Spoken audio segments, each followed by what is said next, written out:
Zee 24 तास एक पाऊल पुढे।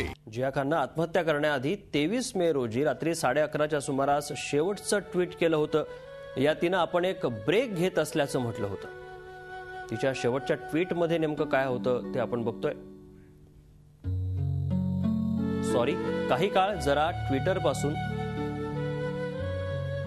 लांब गेले होते। ट्विटरवरून काही काळासाठी ब्रेक घेतला होता।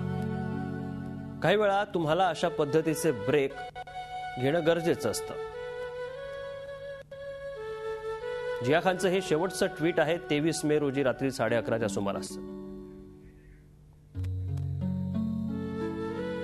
जिया खानच्या मृत्यूबाबत बॉलिवूड स्टार्सनं ट्विटरवर आपलं दुःख व्यक्त केलंय। अभिनेते अमिताभ बच्चन यांच्यासोबत तिने बॉलिवूडमध्ये पदार्पण केलं। काय जिया खान, हे कसं काय घडलं? खरं आहे का हे? माझा यावर विश्वासच बसत नाही। या शब्दात अमिताभ बच्चन यांनी ट्विट केलंय। निशब्दमध्ये त्यांनी काम केलं होतं। तर अरशद वारसीनं जियाच्या मृत्यूची बातमी धक्कादायक असल्याचं म्हटलंय। इतक्या लहान वयात